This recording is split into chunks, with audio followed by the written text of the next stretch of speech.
I don't normally publish my poetry, but here goes. I've been raiding my archives, and why not? Barrell Hill was named because in the olden days, the barrels were rolled down to a wharf on the River Dee. I lived there for a couple of years, in a flat, overlooking the river, in Chester.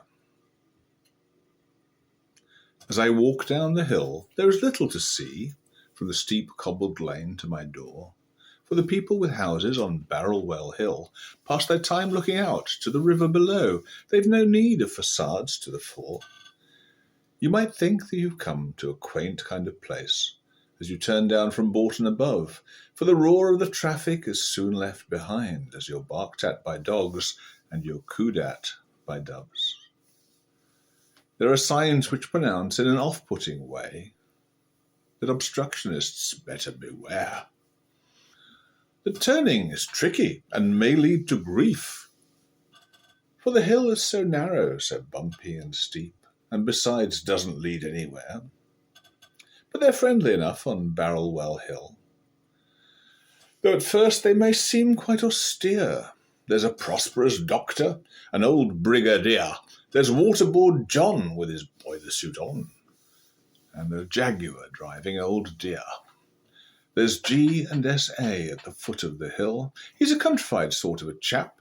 In museum-piece tweeds, he's out killing the weeds. You may guess that he dreams of Heath Robinson schemes for persuading the salmon to jump in his lap.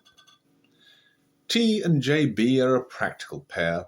They've been expats most of their lives. They'd know what to do if the Russians broke through. They'd have saved food and water for them and their daughter. They'd have mastered the art of protect and survive.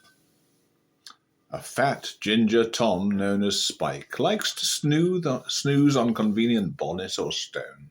He might wake up to scratch, but he's no kind of match for the sleek water rats who have no fear of cats as they slink to their riverbank home.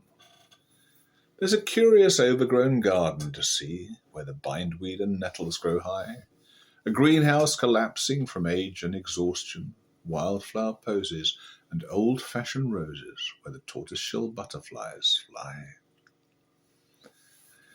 At the foot of the hill there's a moss-covered wall, latticed with lichen and furze.